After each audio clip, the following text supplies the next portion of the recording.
doing it. You can start. Rick's waiting for you. Start. It's going. We're live right now. Wait, which camera? The big one. You don't put the light on. So, I mean, like we're talking? Yeah, you're live. It's this one right here. I'm live. This is Yeah. the big one, the main one. No, Yes, Just said the main one. I said the small one. First said the main one. the main one. the main one. Wow. Such confusion. Wow. Howdy, folks. Welcome to our Saturday night live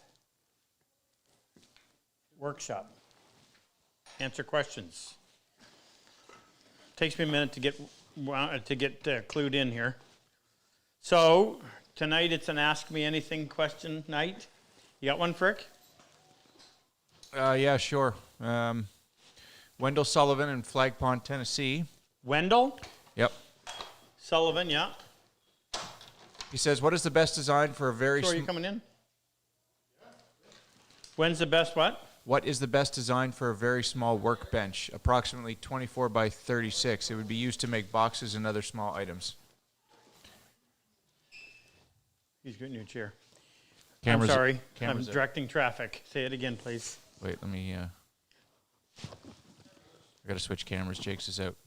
Okay, look at the other camera. Okay. What say is it again. what is the best design for a very small workbench? Approximately 24 by 36. It will be used to make boxes and other small items. Oh, the RobCosman workbench, because you can modify it. You can chop that down to any size you want. That's what I would do. And same vise. You can put the vise on the front if you want. You can put it on the end, depending on your situation. If you don't have room on the end, the only thing you have to modify is you have to cut the profile of the vise out of that stretcher. But that's easy to do. But yes, that's the best. It's going to be the problem with the small bench is it doesn't have much mass, so it's easy to push around. Well, this will be as heavy as you're going to be able to get it. Okay, next. Next one comes from Rick Howitt in Tigard, Oregon. Tigard. Tigard. What glue do you use to I've been there, Rick. Are you going to fix your camera? You're going to make people sick. Why were you on me? Because it looked like you were ready. I didn't tell you to switch. What glue do you use to make putty with sawdust? I've used Type-On too, but it dries dark. Thanks. What glue do you use to make putty with sawdust? We'll leave that. Well, to Luther would be better. You mean for dovetails? Gap filling, I assume. Gap filling? Luther would be better at answering that question. But he's not on tonight. Where is he? A board meeting. Oh, he's at a board meeting. Board He's probably bored at a meeting. Well, No. if you're going to have to mix, anytime I've done that, I've tried to put the sawdust in dry and then add cyanacrylate to it. Because you're right, you mix the sawdust and it just dries out and it's almost, you can't do anything with it. So try doing that. Am I on this camera? Yep. Pack the sawdust in, pack it high, use the water-thin cyanacrylate, it'll wick down through it, and it'll still allow you to just compress it. Once you add the moisture to it, it'll compact. And so that's why you have to have the pile higher than what you need to actually fill whatever it is. You can do that for knot holes or any kind of a void that you don't want to have to mix up epoxy. That's what I would do. Next, Frick. Okay, next one comes from James Putman in Huntsville, Alabama. Hey, James. He says, "How do you lay out and cut compound angled dovetails?" How do you lay out and cut compound angled dovetails? Can't really answer that. Uh-huh. You can't really answer that. Vote of confidence? I mean, you'd have to demonstrate. Yes. Well, I'll tell you this.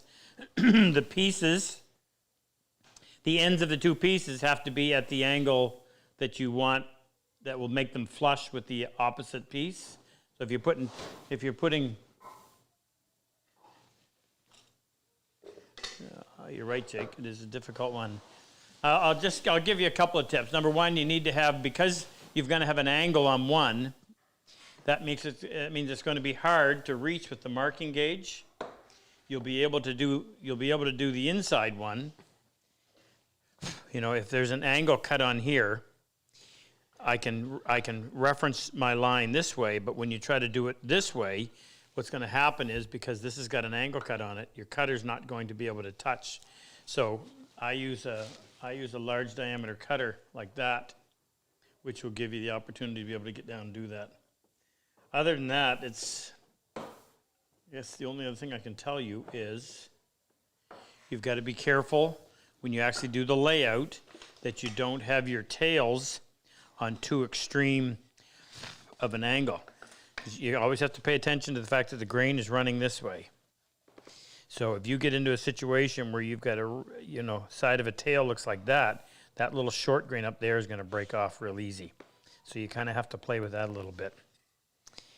But what I meant to say was, if you're going to compound angle like that, then the end of this board has to be flush with this. If you were to continue this plane along, it's got to be mirrored on the end of this piece, and same thing on that one. And then you would reference your line from that, so that when you're sawing, you're stopping at your baselines, and they will be parallel to the end of the board. Complicated. Someday we'll do one of those. Be set up for it. Next, Frick. That was a short answer. Incomplete. I give myself a C on that. All right, next one comes from Nick in Warrnambool, Australia. Hey, Nick. He said, what sort of maintenance do you do on your magnificent workbench? What sort of maintenance do I do? Well, I keep it spotless. Free from dust. Except when Jake works on it. Nothing. It needs to be resurfaced. I hit it with the router there, which was terrible. And it's no longer flat because it's a wood bench, so it has to be. So I'll go in and I will resurface it. I probably won't do anything other than that. You used to put a coat of tung oil on. Yeah, I used to. I used to just, every once in a while, put a coat of tung oil, just a thinned out coat of tung oil, just to keep glue from sticking to the surface if it happens to spill on there.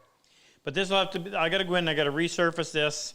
I'll have to recut the cord around because it'll drop down below. I don't think I'm going to do anything to the ends. That's probably the only thing. When I first started, I would put a blanket over it every night. I got away from that. Take care of it, but I just try not to cut into it. But it's going to get banged up no matter what you do if you use it. So, coat of finish every once in a while, and try to keep it clean. Which every once in a while, I actually get into mood where I look in here to find treasures that I haven't seen in a year. Speaking of treasures, so tonight, just how many people do we have on, Frick? How many am I talking to? 275, 281. Okay. I'll say this again later then. So what we do with these broadcasts, if anybody happens to be new here for the first time, we have run what's called the Purple Heart Project. That's where we bring in 7 combat wounded veterans from all over the United States, Canada, Australia. Although we bring them in from anywhere, that's where they've come from. The most are U.S. And we treat them to a 6-day hand tool workshop, very intense. We start at 7 in the morning, and we're usually here until 10:30 at night. We have our meals here, so we don't leave. Runs from Monday. We actually start Sunday night with a frickin' good barbecue, get meet and greet, and then it finishes up Saturday night after supper. We just sent our last group home a week ago? 2 weeks ago. 2 weeks ago tomorrow. Yeah. And our next class, just because we do one a month, May through October, but it just worked out so that we had 2, the May one and the June one were close, but then the July one isn't until the 25th of July, so it has a 6-week gap there. We bring them in, we cover their airfare, their hotel, their meals. We train them on how to use a hand plane to make a board flat, smooth, and square on all 6 surfaces. We teach them how to freehand sharpen, planes, chisels. We teach them how to cut dovetails. Got some samples here because Phil just got his bench. Is Phil on? Is anybody watching for that? Is Ken on? correct? I don't see Ken. I see Super Dave. Super Dave. Okay, so Dave, Soup, Goat. If you're a combat wounded vet that has been to one of our classes, if you're one of our scholarship vets, love to give you a shout out. So what you need to do is in the chat section, you have to put at. What's next to get Super Dave's attention? David Benson. David Benson. Mm-hmm. And then your name and what class you were in. We'll give you a shout out. So Phil, who was in our second to the last class, which would have been our May class. So if you want to just see some examples of what we teach them. So this is, Phil left these so I could show them off. So there's Phil's half-blind dovetail. Very good work. And there's his, was that his first? Yeah, that was his first ever through dovetail. Very respectable. And For a Marine. for a Marine, that one's not his. For a Marine, yeah. Phil's still active duty. And his bench was just delivered. And I'll get the names. And we'll, yeah, actually, you're going to be able to put the pictures up, Frick? They're showing right now. Oh, really cool. What's the guy's name that did it for him? Jamie. Jamie. Fagel. Jamie Fagel? Oh, oh, Jamie's a customer, good customer. Thanks, Jamie. That's huge of you to do. And Phil, you'll love it. Get to work. And we've got some other videos of benches being delivered. So the guys are really busy because there's 14 of them in the works. Anyway, so we bring them in, we teach them, they learn to cut dovetails, they learn to cut mortise and tenon, essentially learn the skills they need in order to build a piece of furniture. So it becomes a very all-encompassing hobby that they can use as therapy. I don't know anything about this, I just tell you what they tell me. I can teach them the woodworking, but the rest of it just takes care of itself. So we send them home with enough tools to be able to do this. So about $4,000 worth of tools. What is that what we figured? 38. $3,800 worth of tools. And thanks to Jack Lane and Jim Rossetti up in Moncton, New Brunswick. Jack's down in Texas. And Chris Husky. These guys organize it so that we have what are called bench brigade builders. We have them in Canada, United States, the UK. We're looking for one tonight. We're looking for one In Ireland? in Ireland because we have a vet that's coming to our class in July from Ireland. So we need a volunteer. If you're over there, we need you to volunteer to build this bench. Your part of it is procuring the materials. We'll supply you with the plans and the video. We'll also supply you with the vise and the bench dogs. And then through Jack, we'll make arrangements so that the bench gets delivered to the vet. So all of that as a thank you to these men and women who have sacrificed their lives, literally, for our behalf. So if you would like to participate, if you want to be part of this, the easiest way is to help us out financially. We used to say it costs $3,000 to bring a vet, to take care of a vet, but I'm pretty sure that has doubled because I know the airfare alone has more than doubled from last year, and all the rates, everything went up. And we give them more tools than we used to as well. So you can do that. There'll be a link on our website, RobCosman.com, under the PHP banner, where you drop down that menu, and you'll see how can I help. And your funds that you donate go to this program. Nobody takes a salary out of it. All of this is covering one of those many expenses for the vets. So what we do tonight, we answer your questions, make ourselves available to help you in your woodworking. If we get a chance, we'll highlight some of these guys. And if you register for a draw, we give away a nice prize. So for every $1,000 donated, we give away a prize. So tonight, we're going to give away your choice. Just to introduce this quickly, I have 3 combat wounded vets that I work closely with. We have a conference call, a Zoom call that we do 3 times a week, Monday, Wednesday, Friday. And we help each other in getting our businesses going, and I benefit from it just as much as they do. So that's Kevin Burris. So Kevin is in upstate New York. Kevin is 22-year Army EOD. That stands for Explosive Ordnance Disposal, attached to Special Forces. So Kevin's job would be to go out there and disarm these bombs before they took out our guys. And as a result of that, lots of explosions that were, I don't know how you would say it, accidental. And the overpressure and all the rest of it left them wounded for life. But so what Kevin does, Kevin makes these plaques. He actually also makes really cool fishing tackle boxes. I was hoping we were going to have it here, but we didn't get it in time. But next time we will have it. He makes these. He laser engraves these on either granite or slate. I like the slate. Comes with these display mounts and the various scenes. I have a Canadian flag over there with a ship on it, and this is Omaha Beach, obviously D-Day.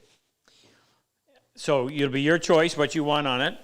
The other prize we're going to give away is one of Jeff's.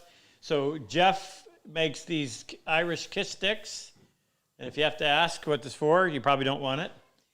He also makes these shave bowls, which is my favorite. These are made out of boar's hair, the finest, and comes with a nice bar of shave soap that's made by a neighbor not far from him, and a bowl. This one happens to be out of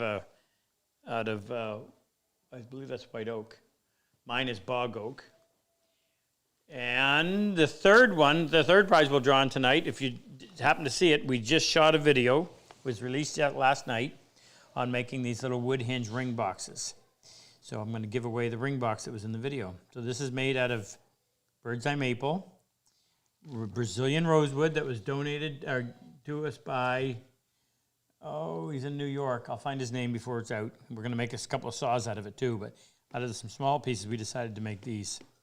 So, and we've got all the paperwork so we can legally ship it across the country. Has a leather bottom, and it fits a ring just right. I'd show you, but I don't know what I did with my ring. It's around here somewhere. I made 2 of them, so if we get a lot of donations tonight, we'll give away 2 of them. All right, that's the Purple Heart Project. That's why we do this. And come on, next one, Frick. Before I get to that, Jack, I was also looking for a couple volunteers in the Fort Campbell, Kentucky area. Jack is looking for volunteers, bench brigade builders in the Fort Campbell, Kentucky area. And he wanted to let everyone know that 14 benches are currently in production or have just been delivered, and they're ready to start another 7. It's amazing. 14 benches have either been delivered or in the process of being built and delivered. That would take care of our last 2 classes. And then we have 4 more classes for this year. July, August, September, and October. So we'll keep those guys busy. And it's fantastic, especially if you get to actually deliver it in person and meet them. It's awesome. Where can they go to see some of the videos on? If they look up Rob Cosman's PHP Bench Brigade on Facebook, the videos are all in there. I'll see if we I can asked post them if all possible to take a video of it the day they arrive. We've had some really good ones just recently. One that comes to mind is up in Montana. Austin Reese, who was who was also an EOD. Parachute accident left him paralyzed from the waist down. And we have a builder named Dave up in Alberta that is also a retired architect, and he custom designed this bench for Austin, who's in a wheelchair, and the video says it all. It was incredible. So we have some guests here with us tonight. We have Chris over here on the big boss chair. Chris works for a local company. He's an engineer, and he's working on a very special project with Jake that we can't even talk about. It's so top secret. But he's also the guy that it's the reason why our saw production has improved and not improved, but grew. What else, Chris?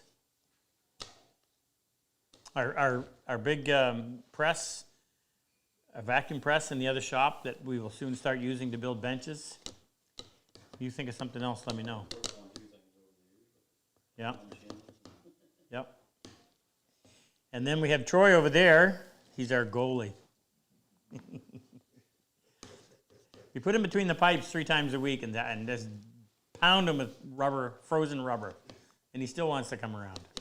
And over here we have Moose of the famous Dead Cat sweater, to which we will give away 3 again tonight. Moose has been supporting us for a long time. And then we have Frick hiding behind the big green globe. Jake behind the camera, and I'm right here. Next question, please, Frick. All right. Next question comes from. Give me one I can answer. This comes from Chris Knorr from Central Florida. Chris in Central Florida. Yeah, it's in the chat. Rob, have you ever made a piece of furniture with a hidden/secret compartment? Yes, I did. But if I told you, I'd have to kill you. I made it. I can't tell you who I made it for, but I made it for this guy that used it in his office, and he wanted a cash drawer. So when you pull the main drawer out, you reach in and you would touch a little spot way in back, and another little drawer would come out the side, and you could pull it out, and that was a secret cash drawer. So yeah, that's actually fun to do. And then I don't know, you can't call them secret, but on the standing desk, we made the drawers so that the drawer fronts blend in so well that you have to look really closely in order to see them, so you don't really see them until You you had open the secret compartment them. What?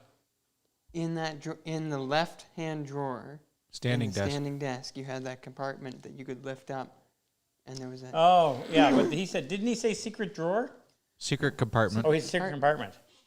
Yeah, on the standing desk, we made part of the drawer so that you Had a wouldn't know, false but you bottom. can lift it up, and there's a little area in there where you can keep the big bills. You know, the 5s. 10. Next, Frick. All right. Ah. Next one comes from. Ken wanted to let you know that Ken Anthony. Angie did work overtime this week because we were shorthanded. Oh, yes. Did you happen to notice? She still didn't get tired though. Front and center, right here. This is the latest picture of Angie. It was a nice frame. So Angie is Ken's cousin.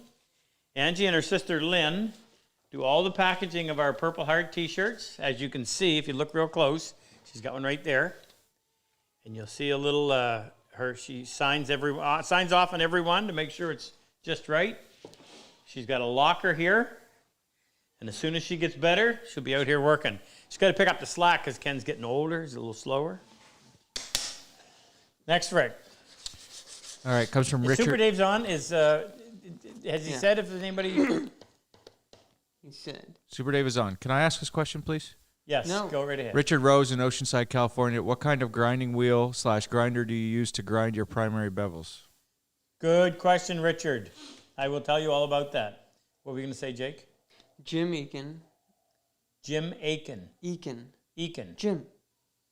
Jim From our last. with the golden eyelid. Oh, Jim. Oh, I got to tell you this story. This is now Jim. I'm exploiting Jim, but not for a bad reason. So Jim, I never get to learn their last names really when they're here. Their first name. So Jim was Special Forces in Iraq. I feel like I'm telling these guys a bedtime story. Moose, stay with me, brother.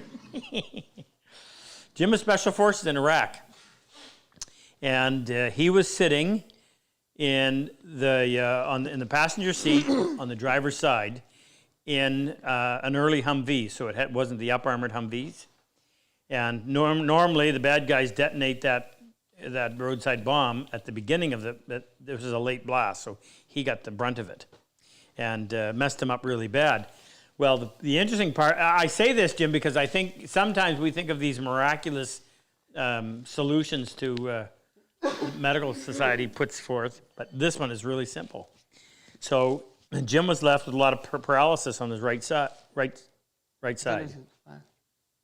This side. Whatever, one side.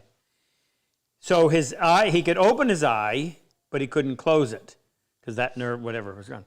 So what they did is they took a little gold bar, about that long, about that wide, not how thick, and they inserted it in between the two layers of skin in the eyelid. And you don't even notice it until you look. Oh, look at that. So the gravity closed his eye. So you wouldn't even notice anything wrong with him. You're looking at him. He blinks just like normal blink, but it's the gravity that pulls the eyelid down. Cool. Anyway, Jim, great to have you here. Awesome. Who else? John Beck John? from Tennessee. Yeah. Santa Claus. Oh, John, yeah. John was one of the two Vietnam era vets that we had in our last class. And John looks like Santa Claus, got a big white full beard, sat right in the middle, and did a very good job on his dovetails. I was impressed. Did John have his birthday when you were here? No. Yeah. No, it wasn't John. That was the class before. John's 75. No, sorry, that was Ken Stewart. Yeah. Ken. Yeah. Jerry Pickering. Great to have you here, John. Awesome. Anybody else? Yeah, Jerry Pickering. Jerry, the other San Vietnam Diego. vet. So Jerry was a medic in Vietnam. I'm almost positive. So Jerry sat on this side. Yes, Far down back, there. yeah. Right. Jerry, where'd Jerry come from? San Diego. San Diego, California. Yeah. Did he bring Scott with him? Oh, yeah, that's right too. We have to have a medic in every class because we got a Scott in every class. So Scott sat right in the front. Scott was also Special Forces, and I saw the picture of what was left of the vehicle that Scott was in. He was in the front passenger side, and there was nothing left of this vehicle. I think it was a Humvee as well. Well, I shouldn't say that. It was a wreck. It was a rectangular wreck, but the front quarter was missing, and that's where he was sitting. How he survived, but Scott's one of these guys that I don't think he suffers at all emotionally from this, just his physical wounds. And he was telling everybody, "You want to hear the story?" Yeah. He talked about flying through the air and landing on the ground and realizing that squirt he was seeing was his own blood. But the whole thing was being viewed by drones, so they saw it happen, and they had the medevac there immediately, got the tourniquets on. If he wouldn't have survived, it had been 10 years earlier, but Scott lost both legs above the knee, and this arm. They reattached the arm. It's really interesting when you hear it tells you the surgery about how they sew it to his belly to try to get circulation back in there. But here's the best thing about Scott. This is the true example of turning a lemon into lemonade. So we're teaching them to cut dovetails, and Scott, when they reconstructed it, now he still technically has a broken arm because the one bone didn't fuse, but he can't do this, but he can cut a perfect 10-degree slope. This is the way his wrist is. So what we had him do, we don't allow everybody. What he would do is we would make this cut, and then we would turn the board around and make that cut. So he had perfect 10-degree cuts on his dovetail. So his work was exceptional. I mean, I teach guys who have all their faculties, and they don't do nearly as well as this guy that's literally been blown to pieces and put back together. Great attitude, great guy, real inspiration for people. If Scott's watching, fantastic. Anyway, so Scott managed to stab himself with a chisel. So fortunately, Jerry was there. Battlefield skills still intact, and sewed him up. I didn't sew him up, but patched him up and get everything good. Wonderful. Anybody else, Rick? No. So now that was it? Yeah. Make sure you let me know if anybody comes on. So now the question is grinding. So I'm going to tell you this little story. I'm starting to sound like Don Cherry. We participate in a craft that has been around as long as we have trees. Try dating that one. And we needed a place to sit down or to lie down. And a lot of these tools, I was actually talking to Troy earlier, I said a lot of these tools haven't changed in hundreds of years. They may be made out of better material, but the overall design hasn't really changed at all. So when I used to do the wood show circuit, I did it for about 20 years. People would come and it's the same old stuff. What do you expect? Might give you a different color, but there's nothing really new.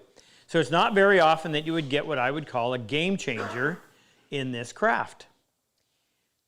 However, one of the, even if you're just going to do only hand tools, there's one power tool you really need to have, and that's a bench grinder. When you're wanting to reestablish your primary bevel, now the primary bevel easiest to explain it would be on a chisel.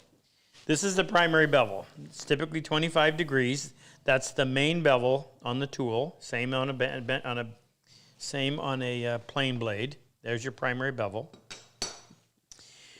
What we actually sharpen with, or what we cut with, are our secondary and our tertiary bevel, which is a little bit right out here at the edge that we dress by simply raising the primary bevel just a couple of degrees. However, you have to maintain this primary bevel in order to have the clearance to dress the little tiny ones we do out there. Eventually, those secondary bevels, you can see how wide that's gotten. If it gets much wider, it takes too much time to sharpen. So what I do is I go in and I reestablish the primary bevel, which moves the end of it right out there close to the edge, and I can sharpen a lot faster. Trying to do that on a stone takes way too long. So you need to have a bench grinder. You don't have to spend a lot of money. All you really are looking for is a motor that will spin the wheel. You need a tool rest. There's always 2 speeds. Well, typically, actually that's not true either. The common ones are 1725 RPM or 3450 RPM, but they also make a variable speed one. I'm going to tell you it doesn't really matter. Get either one. I've never, even the variable speed I have, we never change it because there's no reason to. The tool rest that's going to come with your grinder is usually no good. So you just throw that away right away and don't even bother antagonizing yourself over it. So we sell this one. It's made by a company called One Way Manufacturing in Ontario. It's fantastic. It attaches to the base, so you don't have to worry whether or not it'll fit your grinder. You may have to put some blocking underneath your grinder, or you may have to put some blocking like we did here underneath the tool rest. Either way, it's quite easy. It's simple. It's essentially this thing, which is called the, what's it called? Platform. The platform assembly, and everything works with a cam. And then this is the platform assembly. It's got a big, heavy piece of steel, and you simply go in there and just get your angle and then lock it in place. Get that close to the wheel and lock it. Now, it's solid. It's got a lot of surface area so that your tool is well supported, and it acts like a great heat sink. But what I really want to introduce you to is this. This is called a CBN wheel. Stands for carbon boron nitrate. Think of industrial diamond. The traditional grinding wheel, which I don't even have one around here anymore because they're full of bad memories, was porous, very light. So when you mounted it, because it was a fired product, baked, it would never mount true. It would always wobble.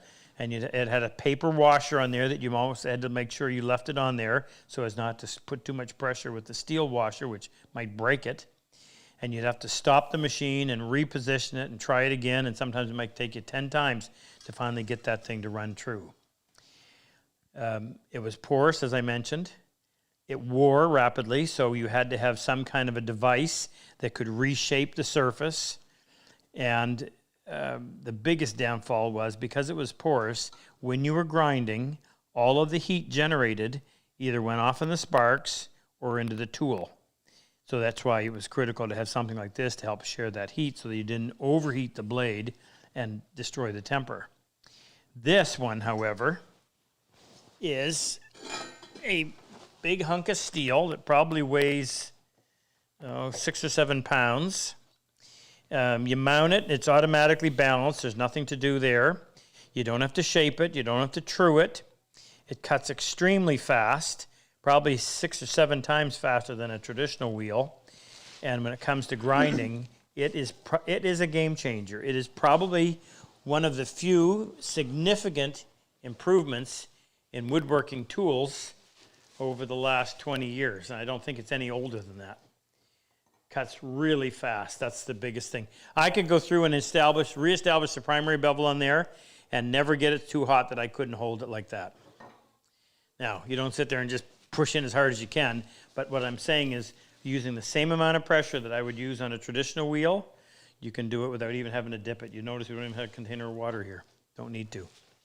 So my solution for establishing a primary bevel is to get an inexpensive grinder, get your Wolverine grinding jig, and pick up a CBN wheel. We have them in 6-inch and an 8-inch. Jake went to work with the manufacturer, and we've got 3 sides, so you have you have a flat side over here. You have this side, which will put a hollow grind on the blade, but that doesn't matter. And we even utilize this little bit over here. So if for some reason you need a flat surface, you can actually use this side of it. On a mortise chisel, right. So yeah, it costs more, but the performance strips the cost easily. Next one, Frick. Next one comes from... Anybody else on? No. Comes from Anthony Steventon in the chat. Hey, Anthony. He wants to know how to get the proper tension on your fret saw. How to get the proper tension on your fret saw. That's a good question. We don't cover that very often. So the fret saw is not a finishing tool. It's essentially used only to get rid of material that's in our way. So I'm going to go ahead. I'll put a new blade in this and show you exactly how it's done. Any idea where they are? Never mind, I just found them. So the blade that I use is a 22.5 TPI. That stands for teeth per inch. Skip tooth blade. So it's 22. I thought it was 12. 12, that's what I meant to say. 12 TPI. So a skip tooth means that where there would normally be a tooth here, a point here, and a point there, there's just a point here, a big gullet, and a point there. It'll allow to clear the sawdust a lot faster. So I need a pair of, in case you're wondering what we've been doing lately in the online workshop, we've been working on these drawers with a French fit for all the tools that I can never find. That's how you reclaim time in your day. You get organized so you can find this stuff. So let me just unwind this. We'll start from new.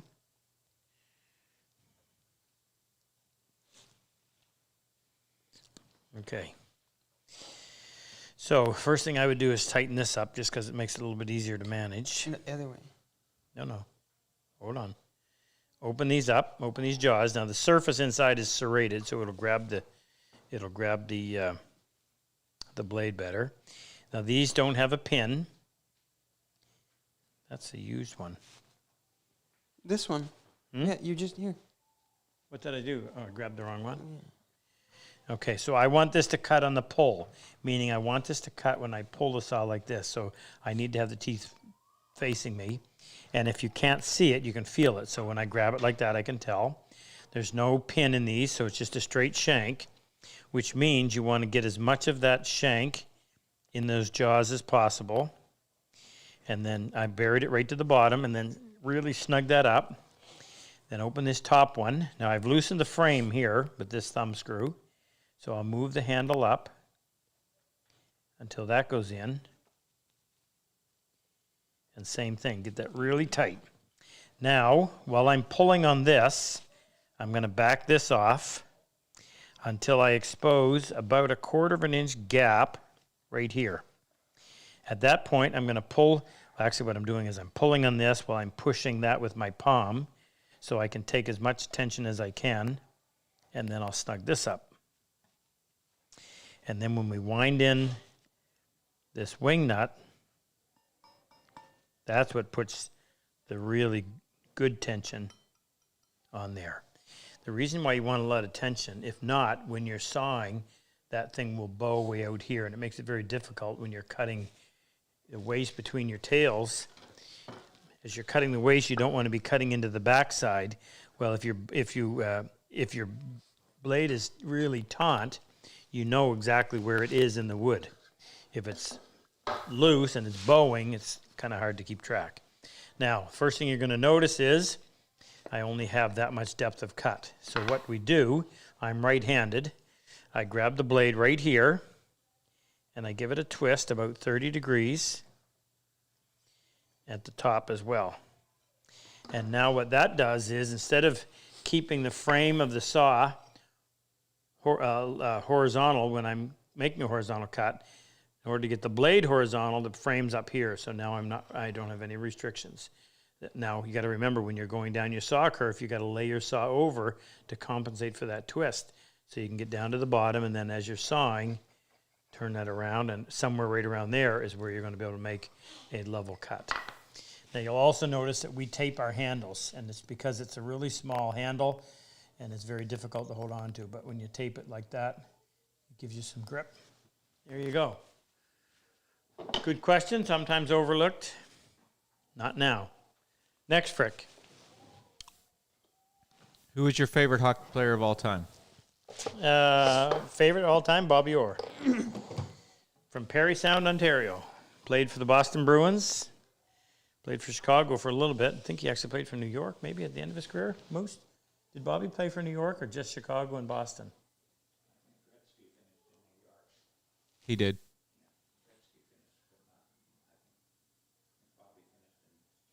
Chicago. So unfortunately, he had a very short career. He had a shortened career because of knee injuries.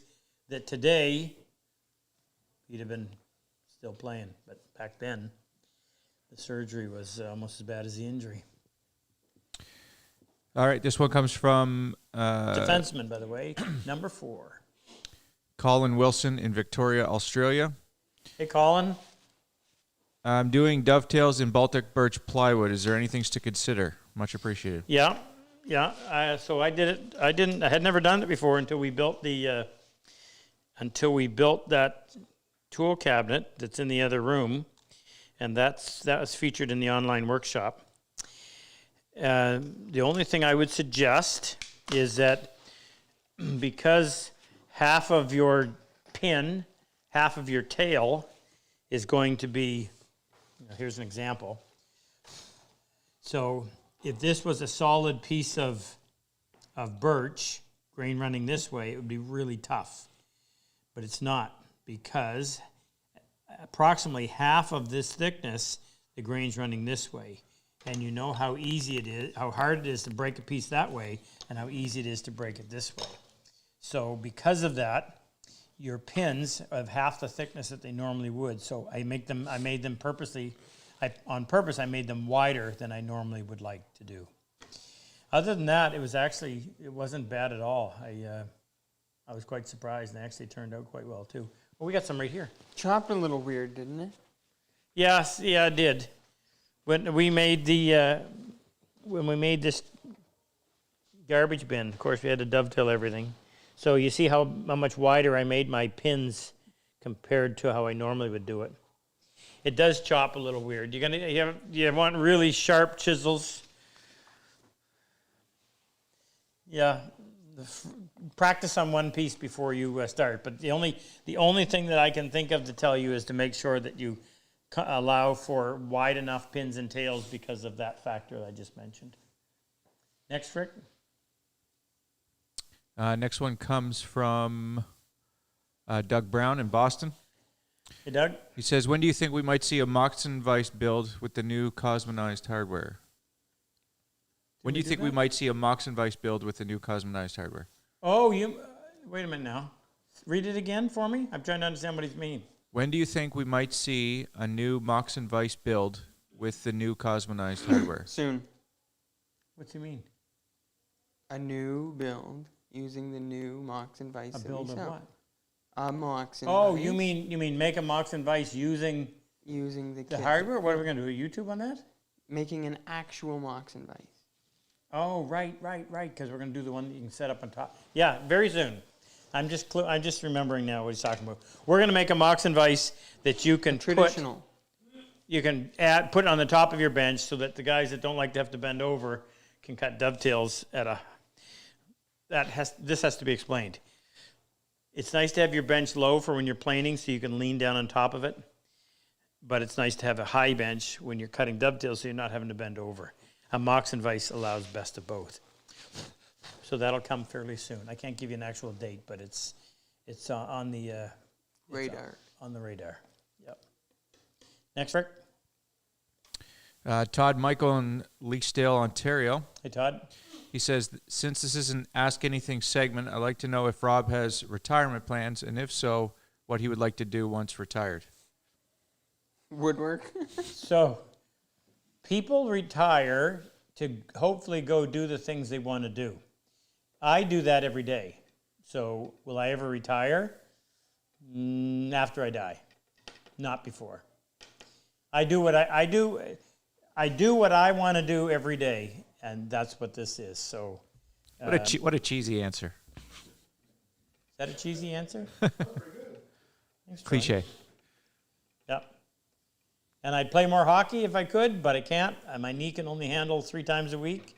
So scratch that one. But we take off 3 days a week at noon. Those who have their priorities in mind, join us. Don't let your work get in the way of what you want to do. Take that to heart. Next, Rick. Okay, next one comes from the Kosher Carpenter in the chat. He says, why do you need 3 bevels? Why isn't the second enough? So he's talking about doing a chisel. So About sharpening anything. yeah, chisel or plain blade. So let's go over and sharpen this one, and I'll explain this. Ooh.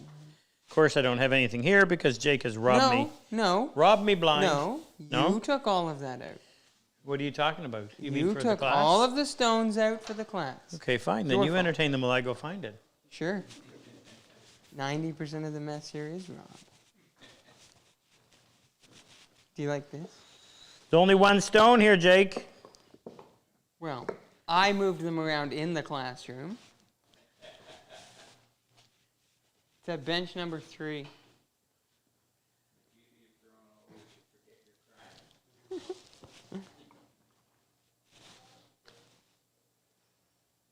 Which one is the... Left side's 500. And right side? Finishing.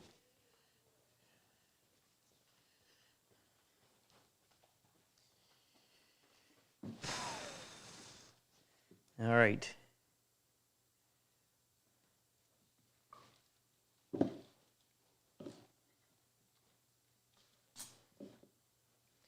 Can't believe how many people ask about the thickness of the sharpening rule.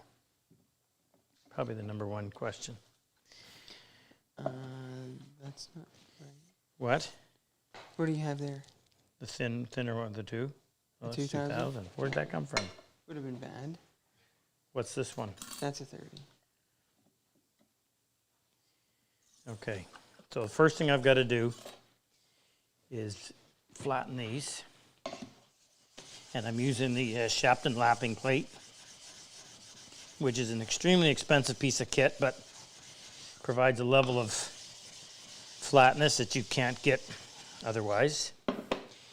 So, let's go over here. You want to bring the whiteboard in? No, I can do it. I can talk it through. So I'm going to give you the look. whole... What? No. No, look. Just relax. What? Hi, Moosey.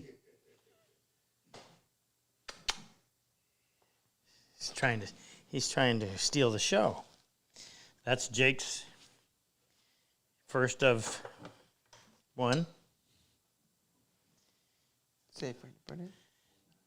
who's named after the other moose in the room. So what do you say when you have 2 moose in one room?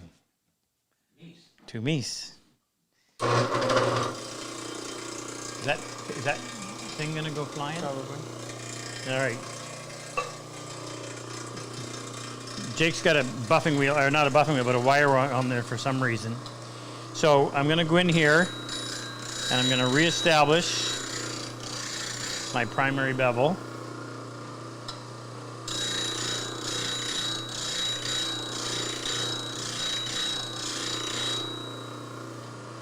Ooh, that wasn't the right angle. Needs to go down just a little bit more. That's better.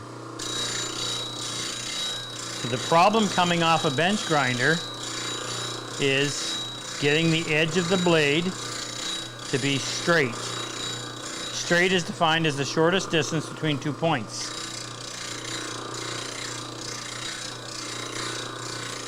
I can get it close, but I'm not going to be able to get it exact. So once I've established my primary bevel,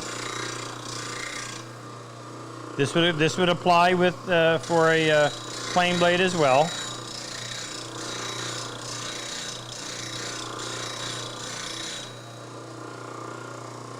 Okay. shut that down. I'm actually going to do this just to slow this down. Bug eyes. So, don't know if that edge is perfectly straight, so I'm going to come over here to my coarse stone, which is going to be anywhere in the 500 to 1,000 grit range. Now, the advantage is this cuts relatively quickly, but it doesn't leave you a really fine edge.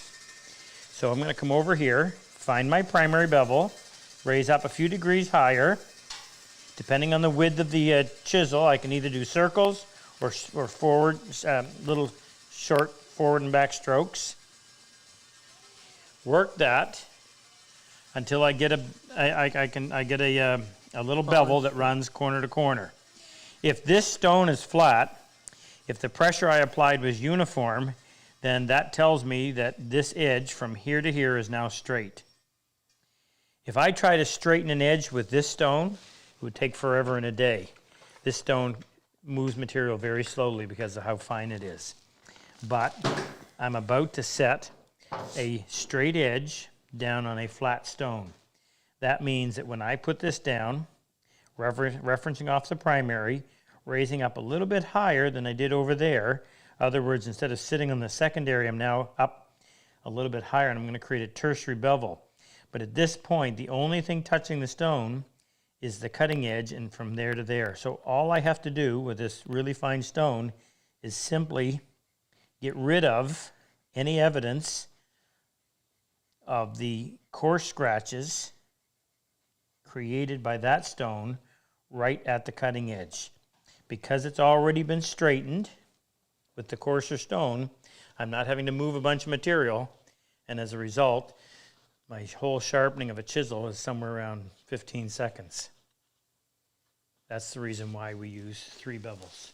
The primary, the secondary, or straightening, and the tertiary, which is the one that actually gives you that great cutting edge. That hasn't even been prepared on the back yet. That's a brand new chisel. Pretty much. Okay, good question. Next, Rick. Sue B wanted to let us know that she lived 6 houses away from Bobby Orr when she lived in Massachusetts, and she shoveled his driveway with a friend, and he autographed a hockey Snow stick shovel? for her. Yeah. Wow. Another reason I like Sue B. So Sue B lives down in just outside of Orlando. So when we went down there, the last time we were down there, we used to go down and I would teach at the Orlando Woodcraft store and then go over to the Tampa store and teach over there. And my family would go down, thanks to Frick, and rent a Taj Mahal, spend all the money I made and more. Mm-hmm. But Sue came over, took the class, and we went to this little chicken joint that was fantastic. I can't wait to get back there. So that's our connection to Sue B. So the fact that she lived a couple doors down from Bobby Orr, that's extra special. All right. Yeah, you hear? So just in case, you wouldn't have been able to hear him because he doesn't have a mic. Moose said he'll sign 2 hockey sticks if you come up and shovel his driveway in the winter. All right, Oswaldo Agerto from the chat. He says, "What is your take on Oswaldo? Oswaldo? Where's Yep. he from? Doesn't say. He can let us know in the chat if he's listening. What is your take on corrugated sole planes compared to flat sole planes?" Well, I personally think it was a gimmick, and I'll tell you why. What do we have that's corrugated? Only the bedrocks. One of them? Pretty much all of them. Troy, or yeah, I'm going to ask Troy. Oh, no, Chris. Pretty sure the number 8. If I send you over to get a corrugated sole, would you know what I'm talking about? Yeah. Okay. I'm So pretty sure the number 8 has it. You know, they're up on that big beam. Yeah, one of them is corrugated. 8's the last one on the right. So I don't know when Stanley started doing this, but they used to cut grooves in the sole of the plane. So instead of the where's my blade, Jake? Right there. Instead of the plane being smooth on the bottom, like this, they would cut grooves in it all the way. Here. And the idea, thank you, there you go. The idea was that it reduced the suction or that reduced the friction. I don't think it ever really did. And I say that because my go-to plane for years was a number 8 that I had that was corrugated that I had sent out to have it flattened and tuned up. But the biggest pain was if you tried to do a corner of something, the corner, they would fall into those corrugates, so it was a pain that way. So I would never go out and buy one because it had corrugated. I would avoid it if it had corrugated sole, and I would never offer it if I was making planes. So I think it was a way to try to sell another plane. I don't think it ever had any value. There may be those that argue, but after having used it for a number of years, probably 10, maybe even longer, as my primary plane, I cursed it more than I ever was grateful for it. Next, Rick. Please. Next one comes from Rex Hansen. Rex Hansen from Idaho, currently down in Massachusetts, studying furniture design at, what's the name of the school he's at? No, it's the famous one in Massachusetts. What's up, Rex? Which file, 16 TPI versus the 18 to 22 TPI, is used for which RC saw? Which of the 2 files is used for which? Because we have Well, I don't know, what do we have 7 up on different there? sizes. Those 2 little, the 2 little ones? Yeah. So the smallest one used on I think your, it's in the cat. well, just to make reference to what's on the site. The smallest one you would use on the little 3/4 saws. Yes, you can use it both for the crosscut and the rip. The next size up, use on your dovetail saw and your joinery crosscut. As well as your tenon and your bench crosscut. And yes, you can use it on the tenon saw and on the bench crosscut. And then the bigger ones use on a panel saw, which would be in the 7 to 12 TPI. So for our saws, either the smallest one or the second smallest one. Either of those work. And what he's talking about, we searched for ages to try to find good files. We used to buy a dozen files, and you have to go through, and you'd only find 3 or 4 of them that would really work, because the files, instead of being triangular, I actually can't believe I'm going to use this. Instead of them having triangular corners, nice sharp corners that would produce a nice clean gullet, the corners were rounded over, and they would give you waves instead. And that was just a matter of cheap files. But there's not much demand for them. We finally found these ones made by RobCosman, but they're made in Spain? Italy. And they're a pleasure to use, if I can find them.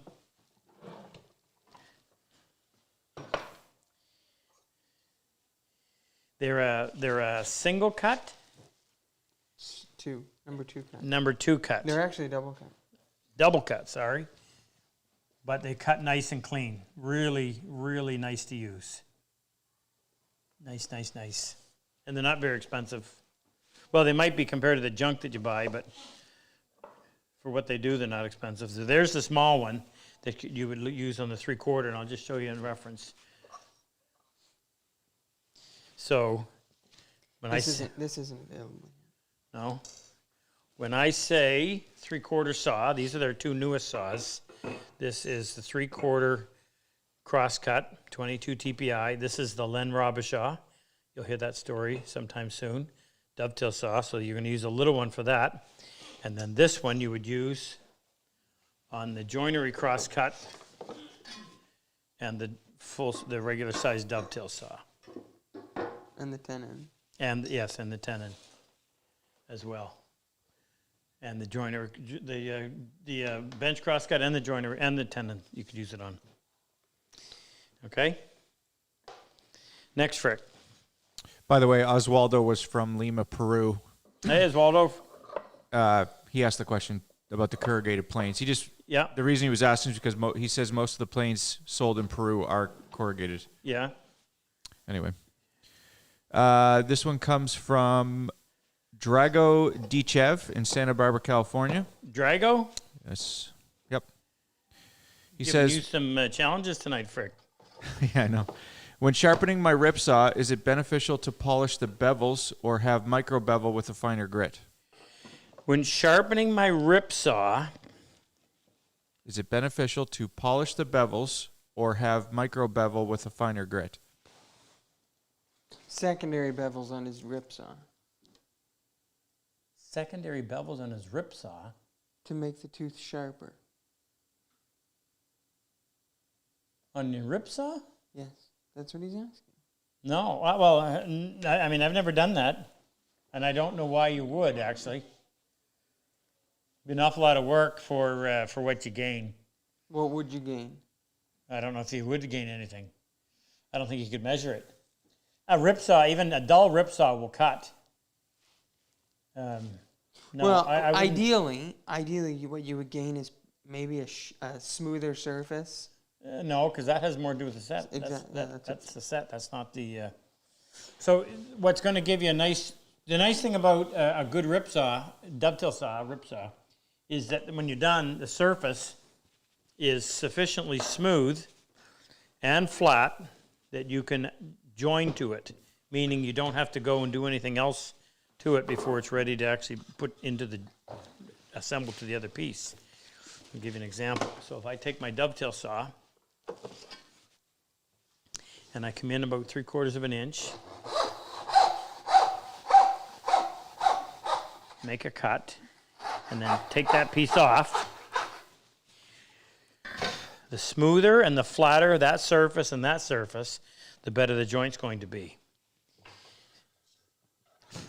And if it's good, when you come in there and put those two pieces together, the joint essentially disappears. And that gives you a really good glue joint. So once you've got that, making it even smoother, you don't get any benefit from it. Law of diminishing return. Work it until what you gain is no longer noticeable. So I wouldn't do anything other than just sharpen the saw with a good file. The reason I like these files is because of the shape that it produces on the tooth. I'm going to explain that again, just in case you didn't catch it. Somewhere I have Here. Okay, good, thank you. So your file should look like this. The cheap ones look more like this. So instead of that, you get this. This produces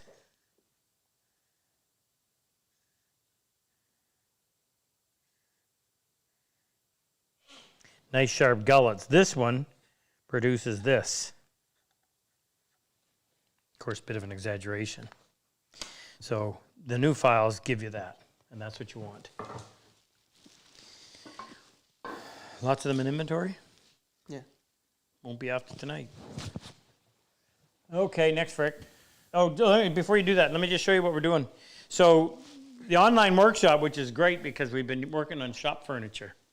Stuff, since we moved into here, we needed stuff. So we've been outfitting or finishing off this.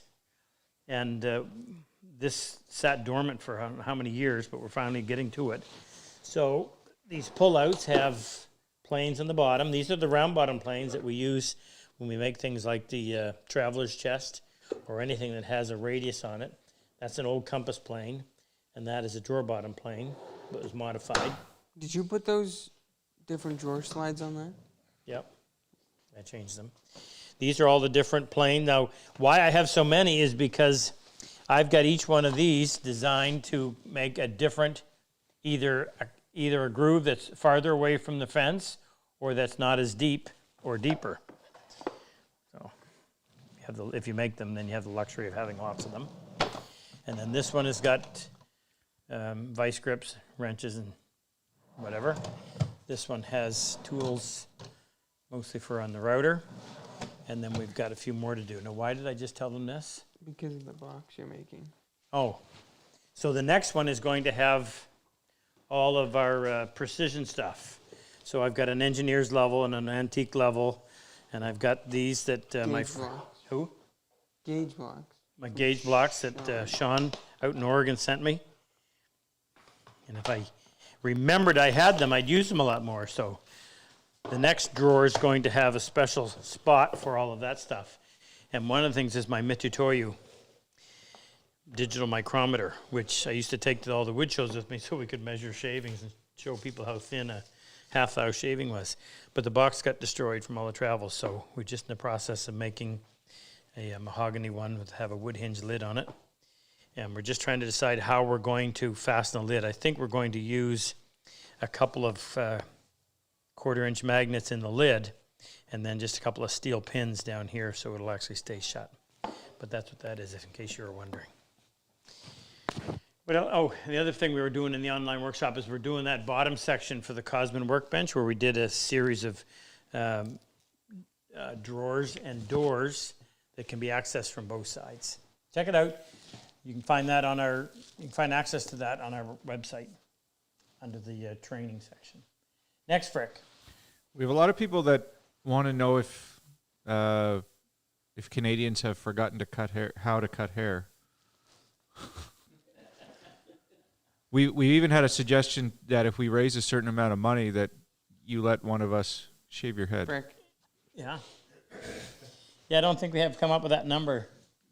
Although Super Dave did. My wife wants me to grow it out, so I'm just doing what my wife asks. Why, I don't know, but thank you for your concern. I'd like to cut it because my helmet fits so much This better could when I be- get my hair cut. You could be paying homage to David Charlesworth pretty soon. Yes, yes. Oh, by the way, I need to mention, so in our class last August, which was the only class we were able to do in 2021, Canadian government, provincial government gave us our freedom back for about 6 weeks. So border was still closed, so we had a class for Canadians, only Canadians could come to it. So we had 7 combat wounded vets and 7 civilians. And one of the civilians that came, his name was Jay. Jay was also a vet himself, but he didn't come as our scholarship vet. He came as a paying customer. Really good guy. Unfortunately, Jay was suffering from terminal bowel cancer. And while he was here, it was he spent an awful lot of time out there laying on the concrete just trying to get relief. He was in agony. Difficult when you see someone like that and you can't do anything for them. But he just made a big donation to Purple Heart Project a few weeks ago, and I just found out 2 days ago that he passed away. But as his wife said, he's out of pain, so our thoughts and our condolences go out to his family. He's a great guy. Next, Frick. John Estep in the chat. He John? says, is it okay to use sandpaper versus whetstone for honing plane blades, at least until I can afford stones? Well, so it's often referred to as the scary sharp method, and they use wet dry sandpaper. I've never been a fan of it. I mean, you do whatever you have to do until you can afford it. I always kind of found I would determine it if long term, penny wise, dollar foolish, because that sandpaper is not cheap and it doesn't last very long. If you're going to do it, make sure it's laying on a flat surface and it doesn't move. And yeah, it'll work, but I use Shopton not because we sell Shopton. I wasn't selling them when I was introduced to it. In fact, we were selling Norton, and we had a meeting with Shopton. I decided to try the stuff, and I fell in love with it because it gave you a superior edge. And if you're into woodworking, everything is about the edge. None of these tools work if the edge is not sharp. So the sharper you can get it, the faster you can get it sharp, are the number one and the number two. I don't care what it costs. If it can perform where it gives me the absolute best edge I can get, and it gets me that as quick as possible with little fuss, then that trumps everything else. So that's the reason why I don't use the scary sharp method, because the Shoptons, I think, are far superior. When you can, get them. In the meantime, if that works for you, go for it. Next, how many do we have on, Frick? 507. 507. 507 people. And tonight we're giving away our stash that we're going to draw from. would be any one of Kevin Burris, combat wounded vet from New York. Kevin does these laser engraving on slate or granite. He'll do whatever scene you want. That happens to be Omaha Beach, D-Day. And over here, either a kiss stick, Irish kiss stick, or shave brush and bowl from Jeff O'Connor Woodworking, Burris Woodworking. If you want to look them up, we can put links in. And we're also going to give away that little wood hinge, Brazilian rosewood, and bird's eye maple with a leather bottom, this little ring box, and this is the video. This is the box that came from the video that we just released last night. So we got 2 of them in case we get a lot of donations and we have to give away more. So, Frick, next question, please. Dean Collins wants to know, why don't you use the 32,000 Shapton stone? Well, Dean, I'll tell you why. I used to, and I was teaching at the Indianapolis, Indiana woodcraft store one time. And the audience was sitting out there, and I was demonstrating. And I was just in the process of flattening the stone. And I was looking at the audience while I was talking to them, and when I picked up my lapping plate, I didn't realize the stone had stuck to the bottom of it. And as I turned like that to do whatever, the stone slid off. Life went into slow motion. That $400 stone hit the concrete, and everybody got to take a little piece home. And that's when I thought, you know what? I don't want to do that again. Plus, I recognize that as the instructor, people will do what you do more than they will do what you say. So you can spend $150 on a 16,000 grit stone and get a fantastic edge. You can more than double that amount, spend almost $400 for a 30,000 grit. It's actually not 32. A 30,000 grit stone. Can you actually see, and the only time you can see the difference is when you prepare the back of your chisel. The 30,000 will give you what would be the equivalent of a single surface mirror. But actually tell a difference in the performance, I would challenge you to be able to find that. So as an example to woodworkers I'm teaching, you'd be better off taking that extra money and buying another plane or chisel or Cosman dovetail saw, something really useful. 16,000 is sufficient. Law of diminishing return kicks in. If you want it, it's a lovely stone, but the 16 is the best value. 30 is the best stone, 16 is the best value. That's why. Next, Frick. Next one comes from Jasper in the Netherlands. Jasper in the Netherlands, you're up late. He says, what type of material do you put on the jaws of your shoulder vise? I've got a type of dense cork with adhesion already on it, but it keeps coming loose. Well, I have leather on mine, and it's probably just because I like those. Well, actually, corks were a natural material too, but I like leather. It's durable. It prevents marring, and it increases the holding power. It's going to hold a lot better than just the bare face of the wood. So we're actually just about to release wooden jaws. We can show them. For where? Do we have one with leather on it? We realize that a lot of people are. Make sure the mic's still home. Yep. Can you still hear me, Frick? Yep. So we realize that a lot of folks are in a situation where they don't have access to a lot of woodworking machinery. So we now are making this maple jaw, and it'll be drilled? No. No, not drilled. It'll be ready to put on, but it'll all be cut to fit around, and it's going to have, glued to the surface, will be a leather jaw, just like that. That's actually the one. So I prefer leather. I think it's more durable, but you could use cork. No reason not to. Next, Frick. I end up, leather would be more durable than cork. I know sometimes I put some things in my jaws that I probably shouldn't, but it would damage the cork, whereas the leather doesn't. Next, Frick. Next one comes from Ken S.H. Rocks in the chat. Hi, Ken. Hi, Rob. What do you think between bronze planes versus iron planes? I'm sorry, I didn't hear the first part. What do you think between bronze planes versus iron planes? Bronze. Well, the only bronze plane I have... I don't think you'd...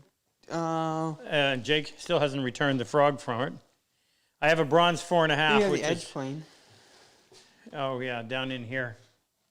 This little edge plane, which is, I think was the first plane that Lee Nilsson actually started making. The only downside to bronze is it sometimes oxidizes and leaves black marks on blonde wood. Now, the other slight disadvantage is they can't grind it, so they have to sand the soles of bronze planes, whereas a metal plane, I shouldn't say metal, a cast iron plane, they grind the bottom, so the level of precision is going to be a little bit better. But bronze doesn't rust, so, and it's a little bit heavier than iron, but I would take the iron over the bronze. I don't think bronze offers any compelling reason to get it, choose it over iron. Next, Frick. Next one comes from John Leba in Cornwall, New York. Hey, John. He says, when finishing a cherry piece, do you do anything differently to avoid the blotchy look cherry can sometimes give? Thank you so much for all the knowledge you have shared with us for so many. Thank you. I don't do anything different to cherry. Now, I've not had cherry be blotchy. If you're taking it right off of the hand plane, I don't ever recall cherry being blotchy. I'm trying to think of what is sometimes blotchy. Yeah, I can't remember the last, well, I shouldn't say that, because occasionally when we do something out of plywood, we have to sand, but most things get finished right from the hand plane, and I don't find any blotching. I'm not a big finish guy. My advice on finishing has always been the same. You really don't have time to get really good at woodworking joints and woodworking in general and get good at multiple different types of finishes. It just takes too much time. So I use one of two finishes. I either use an oil, typically a tung oil, that's easy to apply but takes a long time to build up any kind of a finish, or I spray lacquer, and I've sprayed hundreds of gallons of lacquer over the years, so I've developed a technique where I can pretty much always go right from the last spray. I don't have to touch it afterwards, which is a big bonus. So in all the time that I've done it, I've never had an issue with blotching on the wood. I've read about it, but I don't have any comments to make because I've not dealt with that. I don't stain. I don't ever put stain on anything, so that may be another reason why I don't deal with it. Next, Frick. Any more vets? We've had 100 and how many? Oh, I think we just broke. We were 88, and then we had 7, which was 95, and then we've had 14, which is 109. We've had 109 combat wounded vets go through our Purple Heart program to date. 3 of them are females. Can't remember how many were Canadians. Only 3. Yeah. Yvonne. And I just got her bench down in Texas. Yeah. Tell me her name. Tiffany. And Natalie, the farmer in Midwest. Next, Frick. Comes from Michael Dodo in the chat. Tiffany Skelton. Can you explain what face, the inside or outside of the drawer sides, you use for your reference face? I'm guessing the same is true for carcasses. I'm sorry, say that again, please. Will Rob explain what face, inside or outside, of the drawer sides he uses as his reference face? And then he says, I'm guessing it's the same, or the same is true for carcasses. Oh, yeah, interesting. So,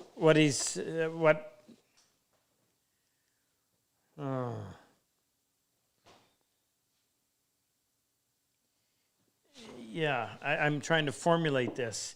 So when I build a drawer, when you start cutting, before you cut the joints, the inside face is already finished.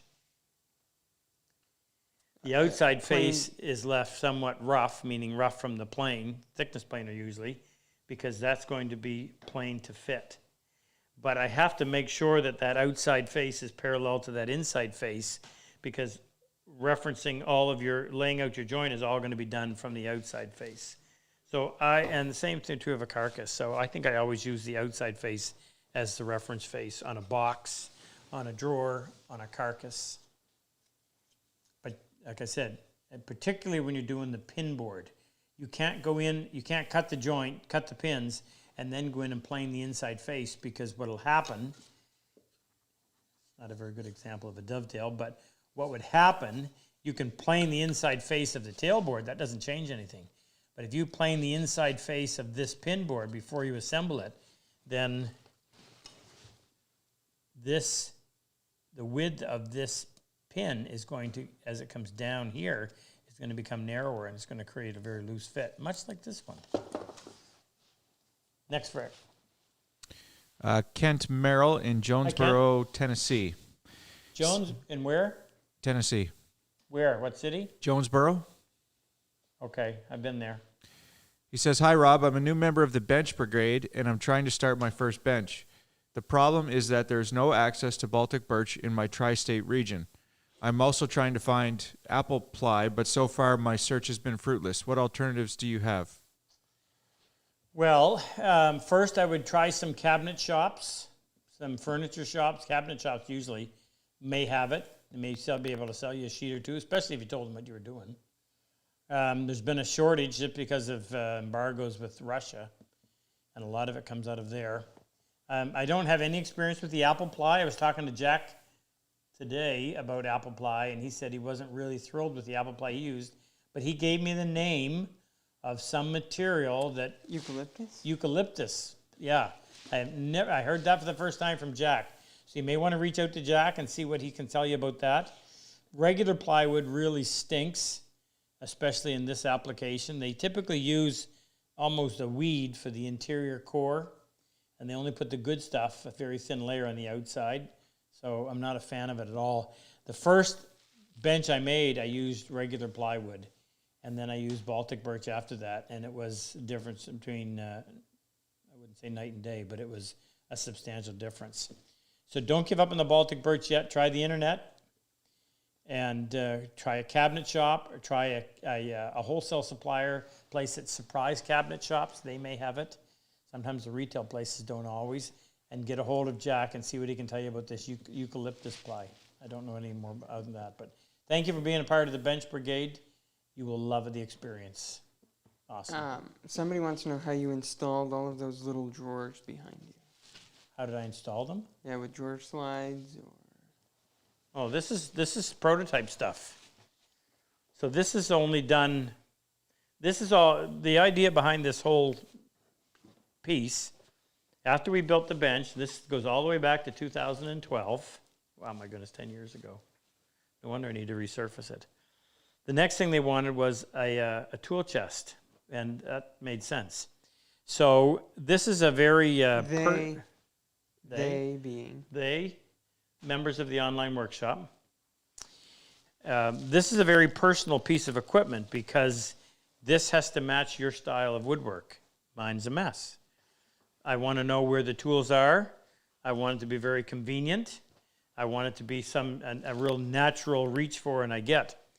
So what I decided to do to avoid making a costly mistake is that we built a prototype. And we built a prototype out of regular plywood and, in this case, aspen.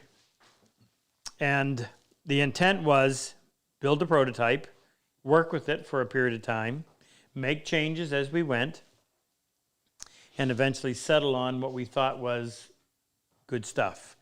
So we did, this section is finished. This pullout is finished. It's where all my, actually these are away being repaired, but I have a brace that goes over there and an egg beater drill that goes in here. And these drawers are all done. Just starting on these drawers. We're working on these ones right now. We still have to do that pullout. Then we'll go to work on this section. So all of these are just temporary. Done. Actually, I hand dovetailed some of them, and they all will eventually be. But all I did to build the, what's in there that's stuck? Blue bottle? All I did to make this was I took sheets of plywood and I cut notches, half a notch in this one and a notch on the opposite side of that one. So it just went together real easy, but no level of precision at all, but just something that we could work with. Put a box in a hole. Yeah, same thing over here. And these were all designed to hold all my different size screws, And I made the little pullout so I could slip a little card in there that would say what screw size was in there. A good system. Yeah, that may be modified. Never could finish those ones. So nothing to these. These are just done on our little jig over there that we made to make this type of a joint where you had a large tail and a small pin. Next, Rick. I'm going to keep asking about vets. Miguel. Oh, Ray doors on. Ray? Cool Ray from Ray's in Mississippi or Ray's in, no, Louisiana. So Ray was another Vietnam vet, and Ray used to drive something called a mule. And it was the oddest looking little thing. It looked like a stretcher with wheels. And funny story of Ray coming down the hill in Vietnam, meeting the minesweepers going up the hill, sweeping the hill. And Ray's coming down it. Yeah, everything's good back there. Great guy. Kevin's on as well. Kevin Burst. Kevin Burst. I already introduced Kev. Glad to see you, Kev. Next, Rick. All right, Miguel Messias from Hey, Las Miguel. Vegas, Nevada. From Las Vegas. When planing the edge of a board, I always plane a twist into it, even when using a shooting board or using my bench as a shooting board. Any technique tips? Wow, you're playing a twist in it even when you're using the shooting board or your bench. I wonder what's going on there. Now, if you're using your bench as a shooting board, in case you don't know what we're talking about, I showed this to the guys not that long ago. If you're planing the edge of a very long board. Gary Burnett's here too. Hey, Gary. Gary's another Vietnam vet. All the Vietnam guys are out tonight. Gary's down in Clarksville, Tennessee. No. Oh, no, Gary would go down and visit. He's an hour right, away. Right. Clarksville, Tennessee. Danny Bell. And Gary's missing his best friend because Danny moved to Maine. Glad you're here, Gary. So if you're going to if you got a long board and you've got to try to plane the edge, what you can do is use your bench. Now, when I say use your bench, I mean you can lay your plane on its side like that, and that's going to give you a square setup right here. But in order to get your board up into the blade, because the blade doesn't go all the way to both sides, you need to prop it up. And in propping it up, you've got to make sure that the two pieces of wood that you're going to prop it up with are of the same thickness and flat. So in this case, what I would do is put a piece under here and put a piece under here. And now I could use that. Don't need to have the blade out 1/4 of an inch. Using my handy dandy adjuster. Oh, that's a commercial. A little bit of wax. Now I can go in.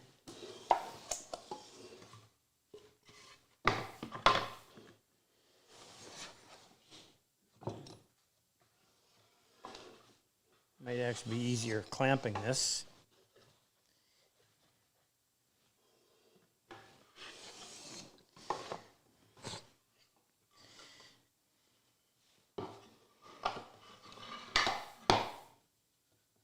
That's not flat. So this surface has to be flat in order to do this. Other words, you don't have a reference to work off of. Assuming that was flat, I could put those two pieces like that, and if it was going to be a pain like it's being, I would clamp it. And then you can go in and you can plane that edge. And that should produce a nice square edge. How you're getting a twist in that, boy, if I was trying to work through and figure out what was going on, my first question would be, are you referencing off of a flat surface? And you can't be rocking at all. In other words, there's no way you could do it unless unless your plane's not sitting flat. If you're, and you can always check that with a square. You know, that needs to be square in this direction. I've seen some people where they have a tendency to lean their plane over just because they're trying to get it to pick up a cut instead of pushing the wood into the blade and keeping this standing plumb.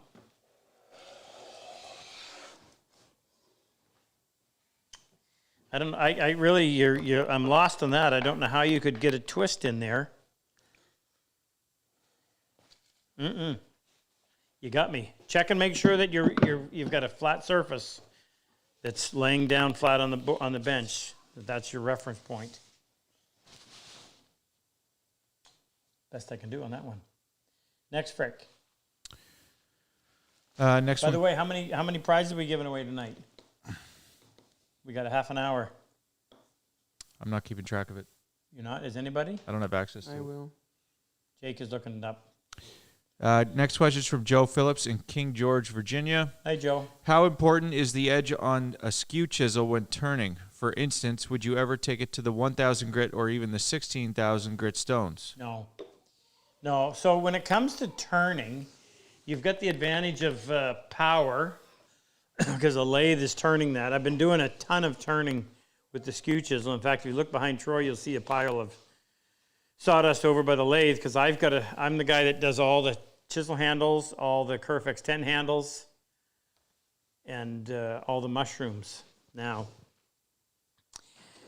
So my routine for doing the skew chisel is 120 grit on the belts on the disc sander, and then I take it over to the buffing wheel. So on the other side of one of the buffers, on the other side of one of the grinders, we have a buffing wheel with buffing compound.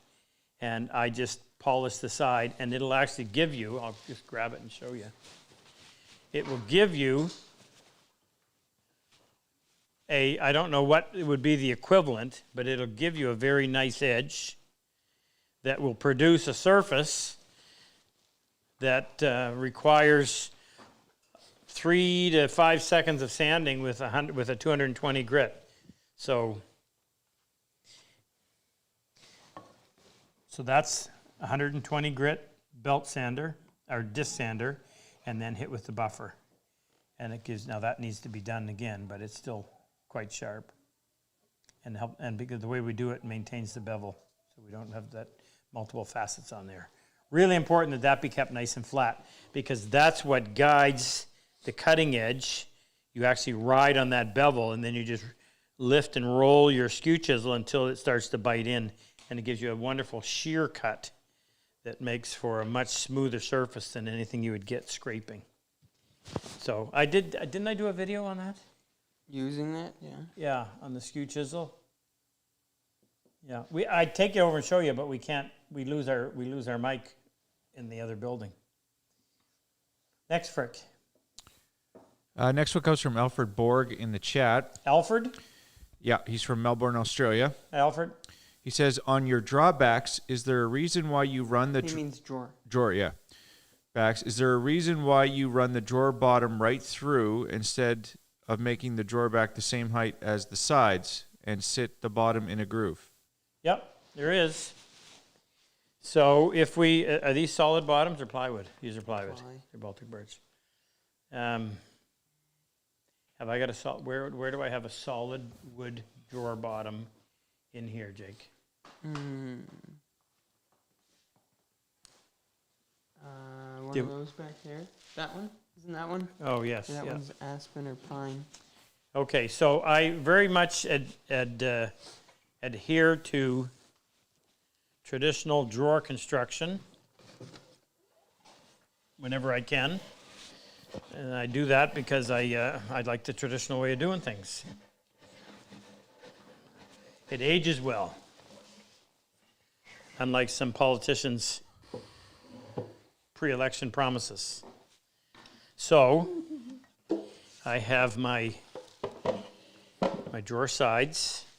My drawer back sits lower so that when you pull the drawer out, at some point the drawer will tip. There's more out here than there is in there. And at that point, it's going to make contact with the underside of the case. What I'm talking about is up in here. So if the drawer back is the same height as the drawer side, that is going to drag all along, and it's going to make for a nice fit. So that's the reason why the sides are always taller than the back. Plus, it allows a little bit of room for the air to escape so you don't fight that resistance of the air preventing it from closing. And believe it or not, that actually is an issue. Now, why do we keep it short on the bottom and we have the groove go underneath it? Because we use a solid wood drawer bottom.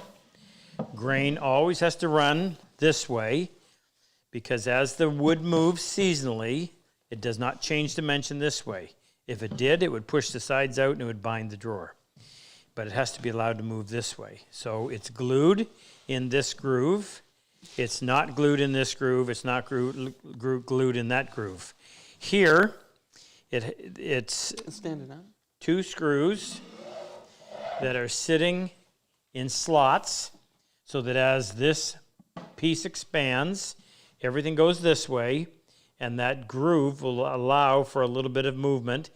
I put a washer on. I like to do this because the metal on metal slides a lot easier than if you just had that screw head in the wood. It'll bind it somewhat. But this will allow it to move at the same time, keeping it tight so it doesn't rattle about. So that's the reason why the drawer back is down from the top and up from the bottom. And I usually just let the drawer sides run wild. I use the same setting on the front that I do on the back, and I just like the look of it. No other reason. Good question. Jeff Bourne asked, Japanese chisels have hollowed out backs. Why is this, and does it limit the times that they can be sharpened? I don't use them. They're not my cup of tea.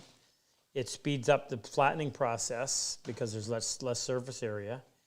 I think it's on a bit of an angle, so I don't think I think the way they're hollowed out is it gets deeper toward the back. So the way, if you were to look at the hollow, if the bottom of the hollow looked like this, and the bottom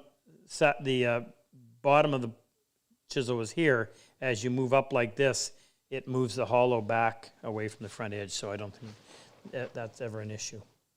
But it's primarily just to remove the surface, remove enough material so you can get it flat faster. Can't think of any other reason. Which would also reduce your surface area. Yeah, Your reference surface. Yeah, it does. I'm not a fan of Japanese chisels. I understand, they have their own style of woodwork. I don't work on the floor either. So I'm all west. Next, Frick. Floyd Lloyd. Floyd Lloyd? Yeah. Would like to know, how do you awaken a sleeping moose? Shh. Very. All little mooses need their rest. You missed that one, Moose. I walked over there and you were getting some shut-eye and somebody picked up on it and wanted to know, how do you awaken a sleeping moose? Hey, listen, he endures this thing for 2 hours every second Saturday night just to come and support us. Check out patsecretgarden.com. That's Moose's website he and his wife run. And you can find a dead cat for yourself. If you don't win one this evening. If you don't win one this evening, I'm giving away 3. Next, Fred. Okay, so Brian from North Dakota. Hey, Brian. Says, are there any hand tools that can replicate the cutting action of a core box bit for wood hinges? Could a fluting cutter or a combination plane accomplish this? Well, I get asked this quite regularly. I've never pursued it, although I threaten to. You could get them. You could make, possibly find. I don't know if you can buy a molding plane that will cut a true half radius. Now you got to remember, the blade is not sitting like this in the plane. It's at an angle. So that means if it sat like that, you could literally have a half round, and that's what it would give you. But as you tip it back like this, can you explain the geometry on that, Chris? How would you do it?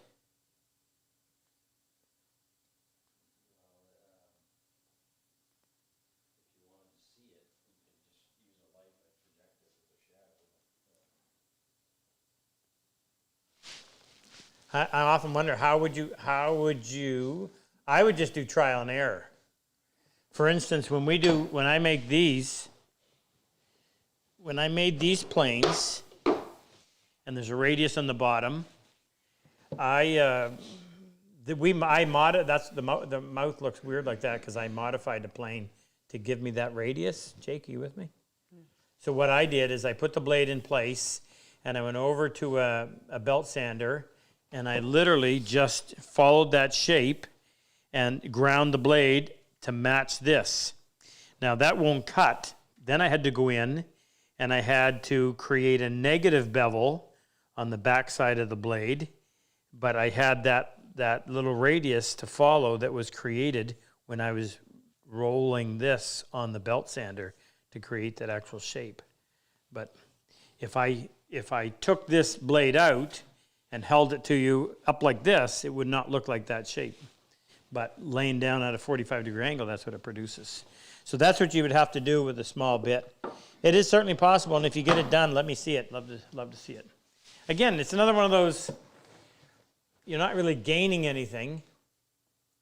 I suppose if you don't have a router and you don't have access to power tools, well, then it's the only way to do it. But you'd have to make sure that nothing moved. You'd have to set up a fence so that it stayed true. Every pass was on the exact same line. Might be a lot of work, considering you have to do it for every box. Not like you can just, we set this up, and that's set up to do both the box bottom and the box lid. Only one you hold like this, one you lay down flat like that. So it's really easy. And that's just a little 1/4-inch trim router. You can buy them for $100. Farron's on. Farron? Oh, Farron. Hi. What? Yeah, Farron down the back corner. Hey, Farron. What do I remember about Farron?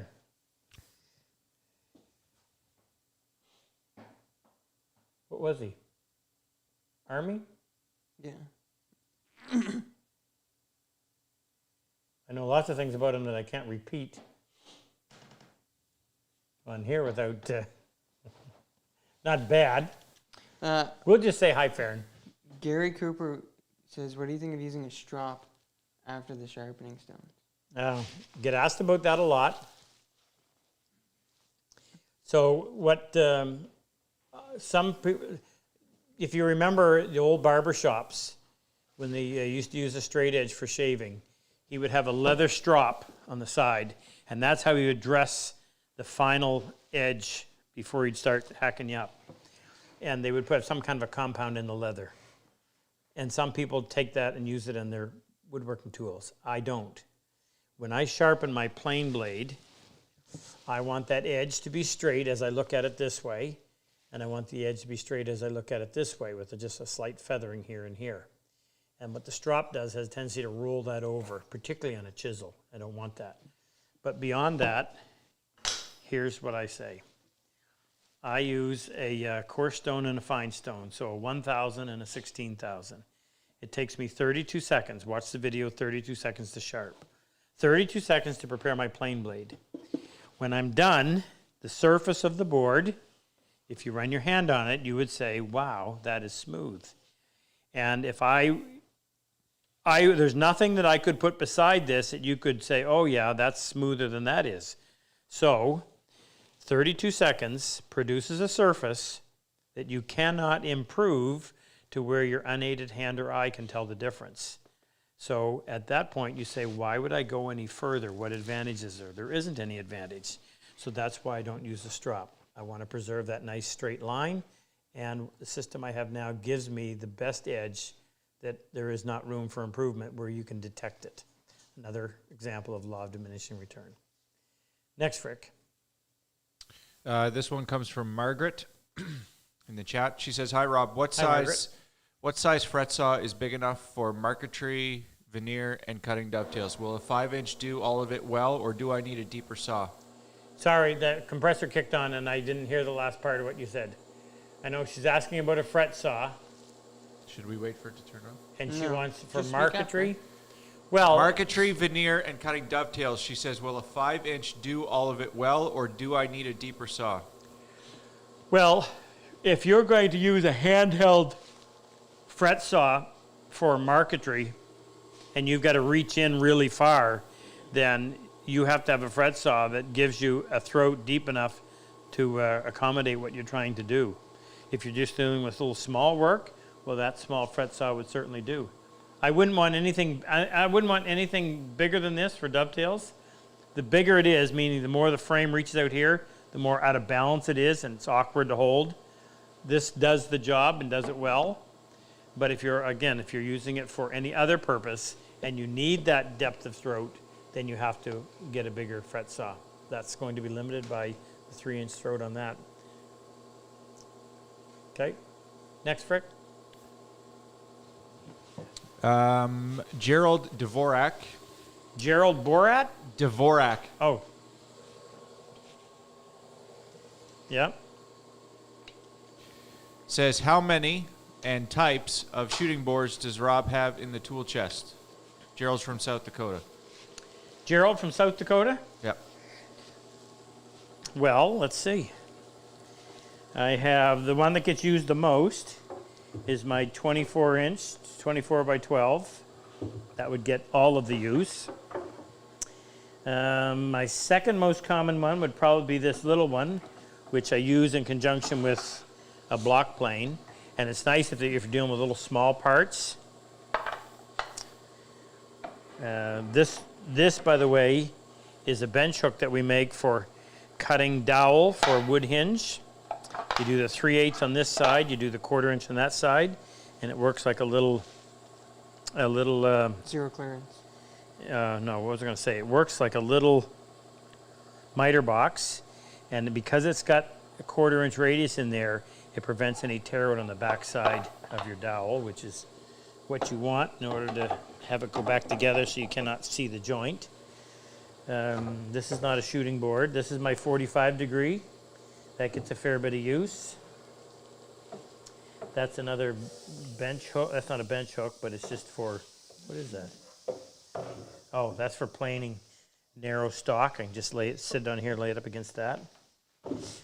This is just to help hold a long piece when I'm using the shooting board. That's another bench hook. This is another bench hook. It's only 3 shooting boards. That's another one. Yeah, just 3 shooting boards in there. You have one over there. What?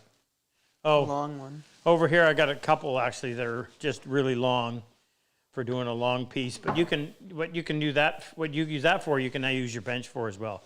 You turn your bench into a big shooting board. Robert's on. Hey, Bobbert. Bob Abbott. U.S. Air Force Intelligence. And Bob was up here. Bob was our very first vet that came back as an assistant. We bring back one vet from a previous class each time we teach to be our assistant. We've had Danny Bell. We've had Jesse Rufiange over in Nova Scotia. We had Kyle Perrell up in Newfoundland. We had, I guess we could count Super Dave. Shouldn't. Shouldn't? Who else do we have? That's it. I guess that's all we had because when we started with Bob. Bob was the last class that we had in 2019. Bobbert is the maker of the, where'd it go? Gina sent it to someone. Oh, she did. Well, we used to have a shooting, tumbling block cutting board. I guess it mailed to somebody. Next, Frick. Anybody else? Okay, this comes from Todd Laginus. Hey, Todd. He says, how does Rob... Where is he? I don't know. Don't know. He's in the chat. How does Rob sharpen the inner radius on his molding planes? The inner radius on molding planes. So, you're talking about an inner, anything that would have an inside curve. You can use a little slipstone. The easiest way to do it is to cut a piece of dowel, make something a shape of wood close to that shape, and wrap a piece of emery cloth or sandpaper that's made from metal around it and use that to shape the inside. That's really the best and the only way to do it that I can think of. Next, Rick. This is another question from Floyd Lloyd, although this is a little bit more serious. Floyd Lloyd? Yeah. I asked, okay, I was flattening a set of chisels and noticed my 1/4 inch chisel was skewed by 1/16 of an inch. What's your best way to square the tip for sharpening? Oh. Well, on his 1/4 inch? Yeah, 1/4 inch bench. Okay. So the chances are you're not going to get this set up perfectly so that this is perfectly parallel to that. So if I'm in here and I'm grinding and I notice that it's not straight across there, then all you got to do is either move it a little bit to the left or to the right. So if my Frick, if you're like Frick, was you referring to grinding and it's out of square, or just sharpening and flattening? I was flattening a set of chisels and noticed my 1/4 inch chisel was skewed by 1/16. What's the best way to square? The problem is that his chisel is skewed. Now he needs to fix it on the grinder. Like the edge is skewed? Yeah, the process of sharpening and it's okay. skewed. That's what I was going to do. Okay. All right. So what I would do, because I can never, as soon as I see it on this side and flip it over to that side, I'm totally confused. Very simple man. So if this was skewed in this direction, then I would turn it around and do the same thing over here. Now I know that in order to fix it, I can't be like this. I've got to be moving a little bit like that. So I would just start working it with it on an angle like that, flip it over and see if I'm correcting it, if I have to add more or take some away until I finally get it so that it's straight. And just be patient. It doesn't take a long time. Don't rush it. Isn't it better to just blunt the edge square and then... Well, work with the on a blunt? 1/4 inch chisel, small 1/4 inch chisel like that, you should be able to fix it quite readily. It's not, that's not difficult. But get a CBN wheel. Please buy a CBN wheel. They're such a game changer. You will write me and thank me. This is the best grinding apparatus I have ever had. I can't extol their value better than I have already. It's amazing how fast they cut, how cool they cut, and how maintenance-free they are. Regular grinding wheels are a pain. Why do I know this? Because in our shop we make these. Where are all my tools gone? We make these dovetail chisels. They all have to be ground by hand. We make these 17-degree chisels. So we do a lot of grinding. I sometimes think we do as much metal work here as we do woodwork. And in using a traditional grinding wheel, it's not very long, especially when we would do the dovetail chisels, which have that tight inside corner. Well, you would just, in no time, you'd have no corner left on the edge of your stone. It would be rounded over. So in order to get rid of that radius, you got to take a whole bunch of material off the top to get down below that radius. And it was just a messy process of doing it. So didn't like it. When I found this, it was like, oh, nirvana.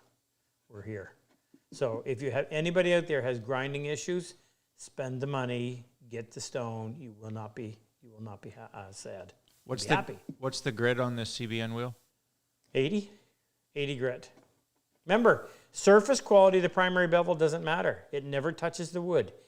Surface quality of the primary bevel doesn't matter. It's just to get material out of the way so that you can more conveniently and at a lower angle go in there and create your secondary and your tertiary, which does the cutting.